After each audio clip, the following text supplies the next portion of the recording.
Hi guys, for today's video, magsabaw ako ng isda guys. So, meron na tong luya, sibuyas, at saka kamatis. So, ilalagay lang natin yung isda.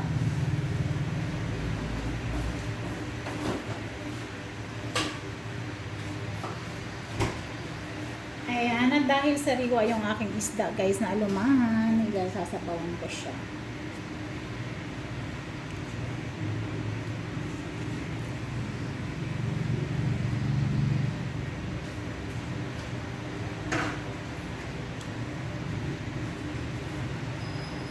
Guys, magandang tayo ng salt. Ayan. So, takpan lang natin. Takpan lang natin guys yung ating sinabaw na isda. Ayan guys, at lalagyan natin ng malunggay. Ayan, may sili na rin dyan guys na haba.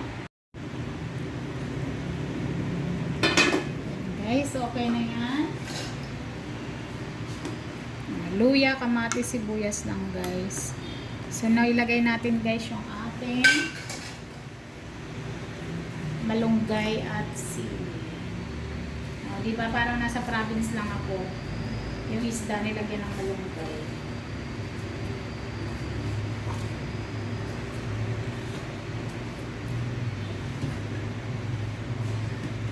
Sayang. Sayang yan, isa ko pa naman yan himayin guys, kaya sasaidin ko talaga siya.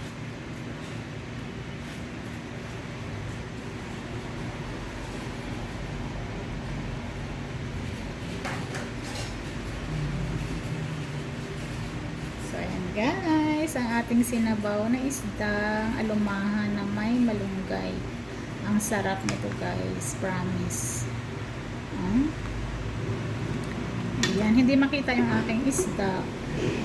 Ay, aray, ang sakit. Napitikan ako, guys.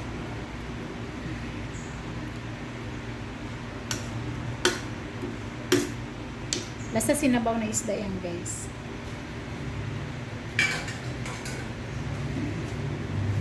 Charan! Ayan. Pakita natin. Ayan.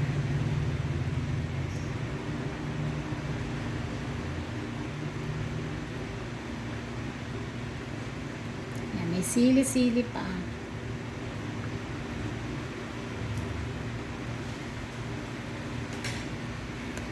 So, ayan lang guys. Thank you for watching. Bye-bye.